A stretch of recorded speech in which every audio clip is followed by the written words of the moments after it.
Google form में होगा, आपको कुछ भी लिखने की जरूरत नहीं है। गुड मॉर्निंग, सुप्रभात। आज की कक्षा में आप सभी का स्वागत है।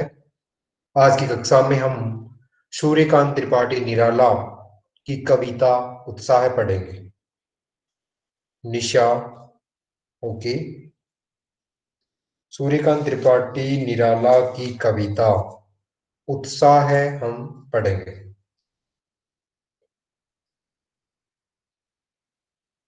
ओके, तो जिनके पास बुक है बुक निकाल लीजिए, हम पढ़ना शुरू करते हैं।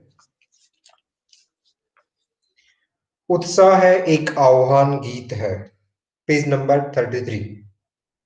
Page number 33। ये भी नोट डाउन किया जा रहा है कि कौन बच्चा कितना लेट आ रहा है। प्रमोद, ओके। उत्साह एक आह्वान गीत है। आह्वान का मीन्स होता है बुलावा। आह्वान का मीन्स क्या होता है? बुलावा। विजयलक्ष्मी, ओके।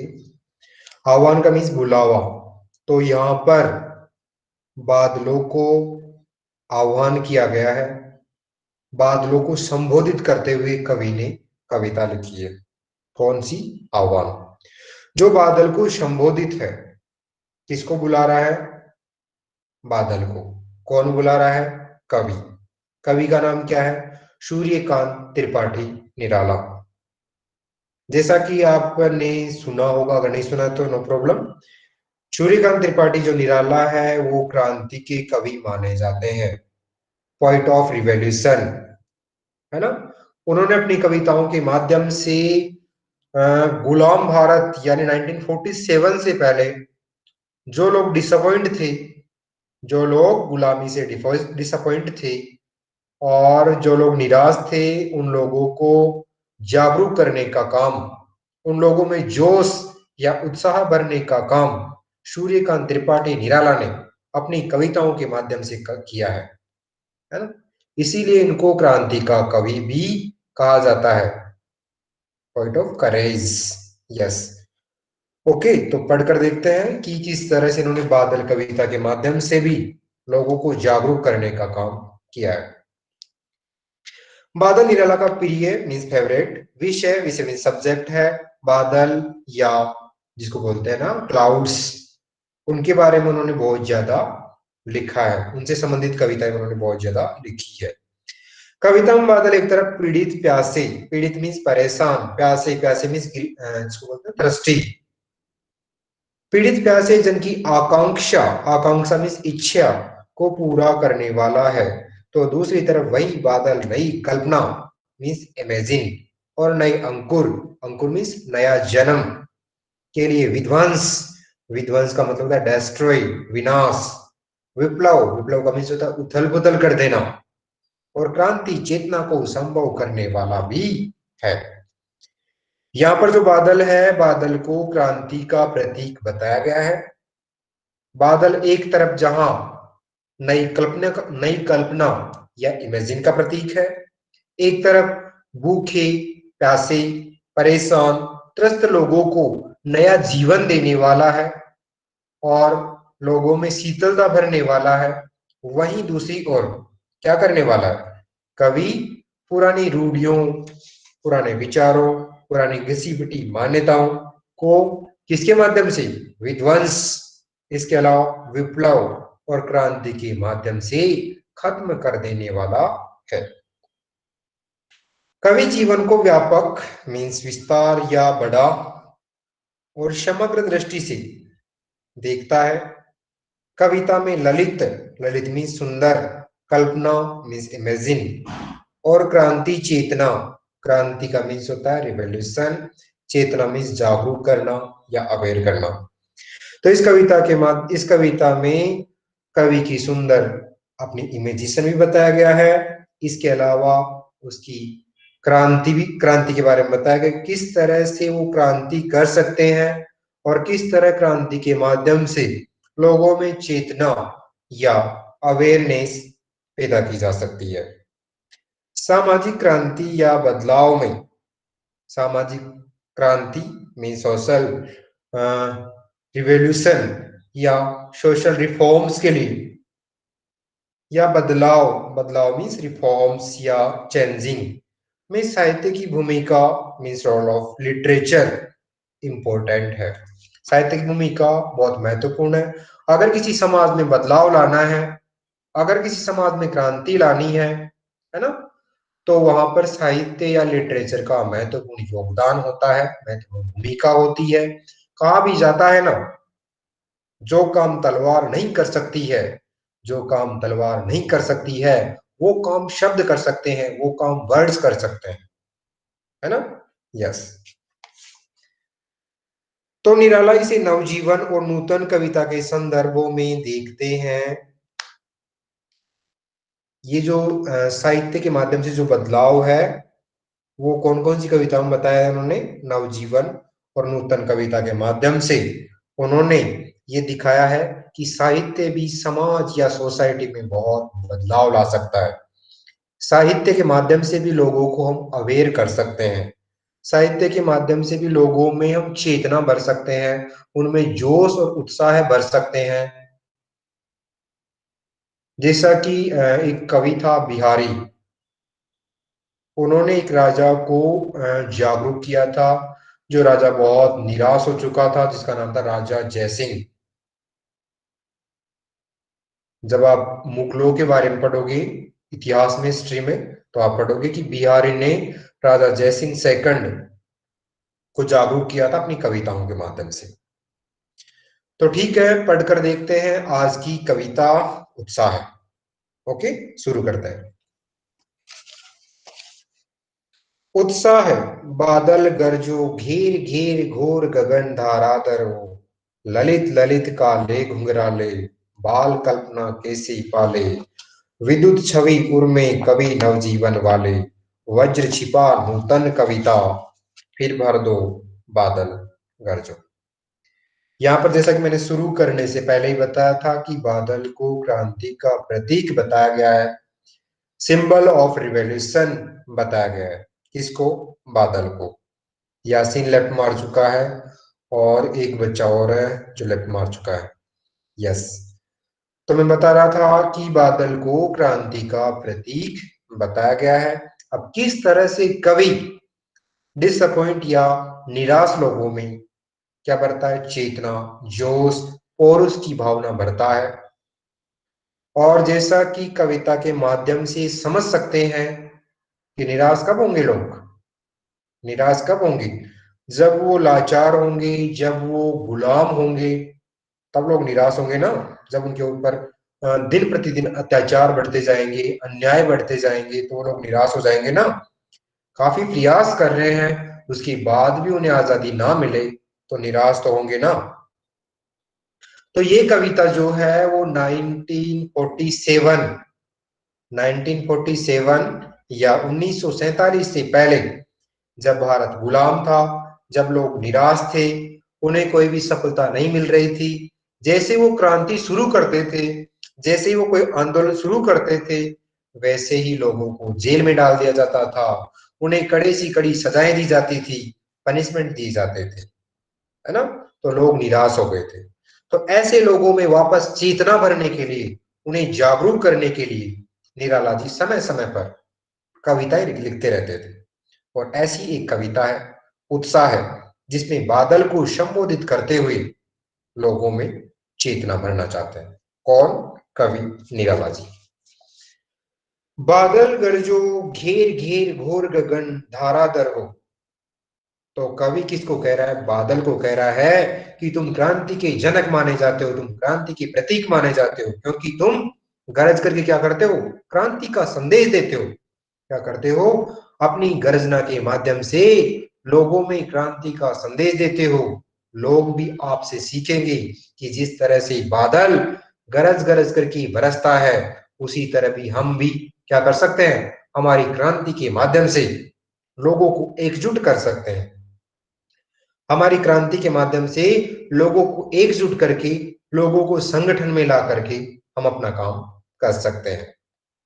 बादल गरजो घेर घेर घोर गगन, और बादल गरज करके इस पूरे आसमान को, घेर घेर का मीन्स होता है चारों तरफ से घेर लो, घोर गगन, घोर का मीन्स होता है भयंकर, अपनी भयंकर गर्जना के माध्यम से गगन, गगन का मीन्स होता है आसमान, आकाश, धाराधर ओ धाराधर, ओ बादल, तू अपनी भयंकर गर्जना के माध्यम से पूरे आसमान को घेर ले।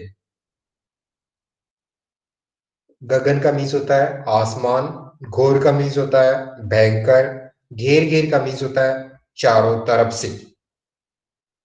Yes, B, you are so late. Okay, धाराधर, धाराधर का मीन्स होता है धारा को धारण करने वाला या बूंदों को धारण करने वाला, मीन्स बादल, क्लाउड्स।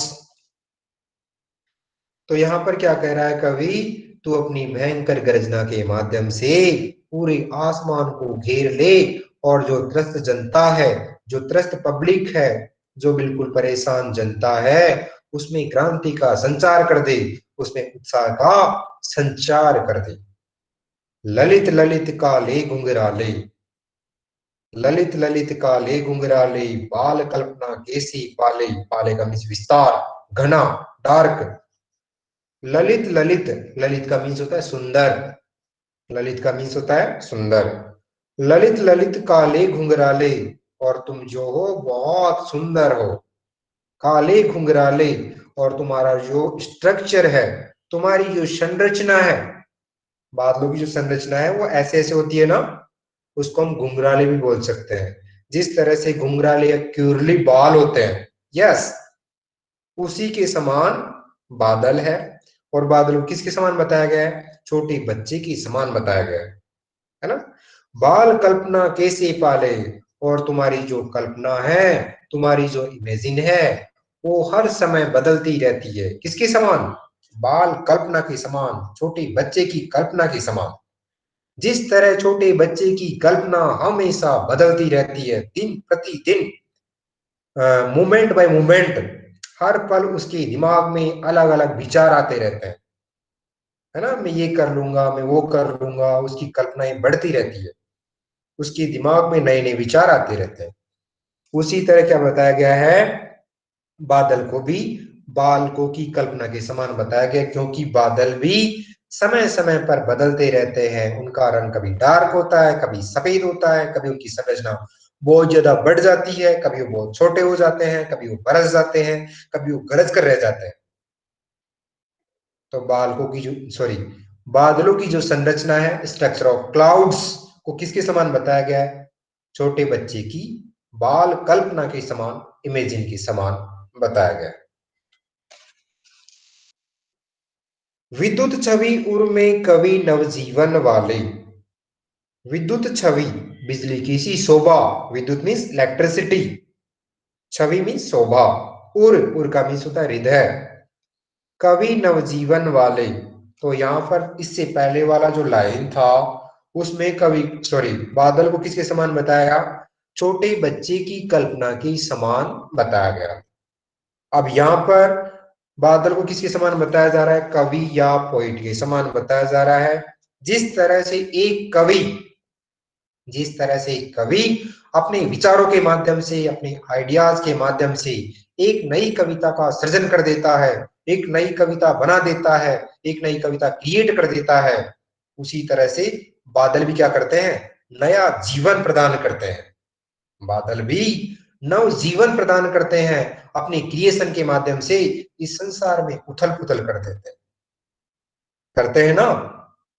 बादल जब बरसेंगे तो प्रकृति का पूरा सीन, प्रकृति का पूरा दृश्य बदल जाता है।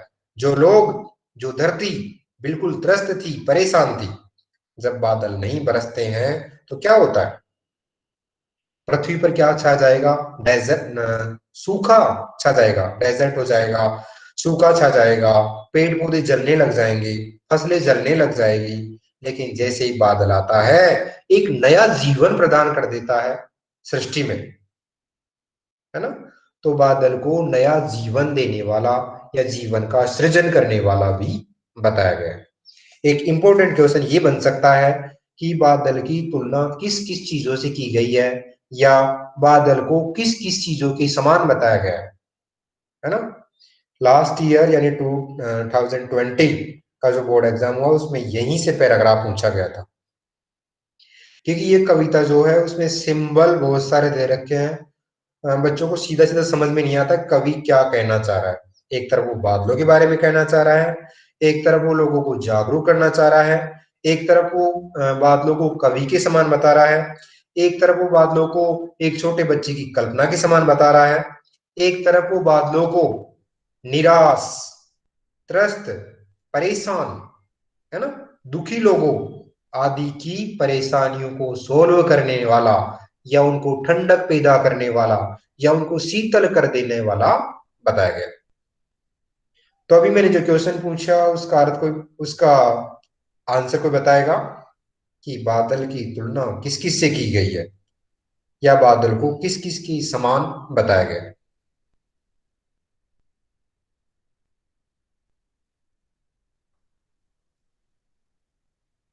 समझ में आया नहीं है? सर अगर अगर बाद बदलता नहीं हो तो क्या होगा सर?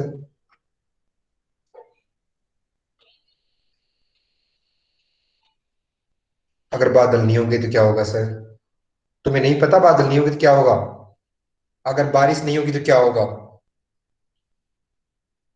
बच्चों के समान बताया गया है, बच्चे की कल्पना के समान बताया गया और कवि के समान बताया गया है। बहुत अच्छा। कवि के समान छोटा बच्चा, पोइट और क्लाउड्स। क्लाउड्स तो पहले ही है, बादल तो वो पहले ही है। तो प्यासे और निराश लोगों को जागरूक करने वाला बताया गया है, छोटे बच्चे की कल्पना के समान बताया गया है, कवि की नई सृजना के रूप में बताया गया है, बादल को छोटे बच्चे के समान बताया गया है। छोटे बच्चे के समान नहीं, छोटे बच्चे की कल्पना के समान बादल की कल्पना बताई गई है। ठीक है, ओके, आगे बढ़ते हैं।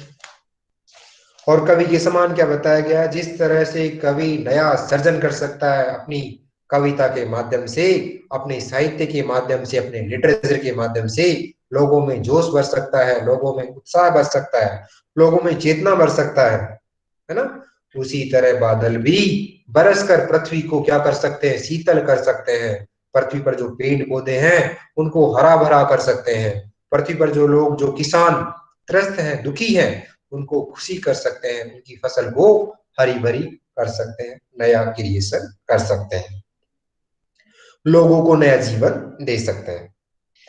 विद्युत छवि उर्मे, तो हे कवि, बादल को किसके समान बताया गया? कवि के समान बताया गया। तो हे कवि, तुम्हारे हृदय में क्या है? बिजली की सी शोभा है। तुम्हारे हृदय में बिजली की सी शोभा है, मीन्स क्रांति भरी हुई है। कवि नवजीवन वाले, तुम कैसे कवि हो? नया जीवन देने वाले कवि हो। तो यहाँ पर एक चीज और ऐड कर देना कि बादलों किसके समान बताया गया है। यहाँ पर एक और चीज ऐड कर सकते हो क्या, कि बादलों किसके समान बताया गया है? नवजीवन वाले, या नया जीवन देने वाला। ठीक है। वज्र छिपा, तुम बहुत कठोर हो। वज्र छिपा, वज्र के समान जो कठोरता है अपने दिलो दिमाग में छिपा करके नूतन कविता फिर भर दो। तुम क्या कर दो? एक नई कविता, नूतन का मीन्स होता है नई कविता का सृजन कर दो, और ऐसी कविता का सृजन कर दो जो लोगों में क्या भर दे? जागरूकता भर दे, लोगों में पौरुष की भावना भर दे, लोगों में उत्साह की भावना भर दे, लोगों में चेतना की भावना भर दे। ऐसी तुम एक नूतन कविता, नूतन का मीन्स होता है नई कविता भर दो, या नई कविता की रचना कर दो। इस तरह का संबोधन कौन कर रहा है? कवि कह रहा है। कौन? सूर्यकांत त्रिपाठी निराला। किसको कह रहा है? बादल को। किस रूप में कह रहा है? कवि के रूप में कह रहा है। पहले बच्चों की, एक छोटे बच्चे के रूप में कह रहा था, अब एक कवि के रूप में कह रहा है। फिर भर दो, नूतन कविता फिर भर दो, बादल कर दो। अपनी गर्जना के माध्यम से क्या कर दो? जो निराश और त्रस्त लोग हैं, परेशान लोग हैं, उनको, उनमें उत्साह भर के, उनमें जागरूकता भर के उन लोगों को खुश कर दो। इस तरह का आग्रह, इस तरह का संबोधन, इस तरह का आह्वान कवि सूर्यकांत त्रिपाठी निराला किससे कर रहे हैं? बादलों के माध्यम से। बादलों से कर रहे हैं, बादलों के माध्यम से नहीं, बादलों से कर रहे हैं। क्या फर्स्ट पैराग्राफ आपको समझ में आया? सबके मैंने एक एक वर्ड का अर्थ बताने की कोशिश की मैंने। Last line of paragraph, yes. वज्र छिपा नूतन कविता, यहां पर कह रहा है कौन? सूर्यकांत त्रिपाठी निराला। ये कह रहा है कि बादल रूपी कवि तुम्हारे हृदय में वज्र के समान क्रांति भरी हुई है। वज्र मीन्स कठोर, कठोर क्रांति तुम्हारे दिल में या मन में भरी हुई है। उससे तुम क्या कर दो? नूतन कविता फिर भर दो। नूतन कविता मीन्स नई कविता की रचना कर दो या नई कविता का सृजन कर दो, जिससे क्या होगा? लोगों में अवेयरनेस, लोगों में जागरूकता की भावना आ जाए। लोग फिर से क्या हो जाए? जो निराश हो चुके हैं ना, वो लोग फिर से जाग जाए। सर, इज मीनिंग ऑफ वज्र इज डायमंड? नहीं बेटा, वज्र का मीन्स डायमंड नहीं होता है। वज्र एक कठोर चीज होती है। कठोर मीन्स स्ट्रिक्ट। यहाँ पर कठोरता का प्रतीक है वज्र। तो ऐसी कविता की रचना करो जो लोगों में पौरुष की भावना भर दे, जो लोगों में निराशा को खत्म कर दे, जो लोगों में चेतना जागृत कर दे। इस तरह बादल, तुम अपनी गर्जना के माध्यम से लोगों को क्रांति के लिए उत्साहित कर दो, कि तुम अभी भी क्रांति के माध्यम से अपने सोए हुए जो गुलामी है उसको आप पा सकते हो। ठीक है बच्चों, आज के लिए इतना ही एनफ है। फिर मिलते हैं नेक्स्ट क्लास में इसी टॉपिक के साथ। तब तक के लिए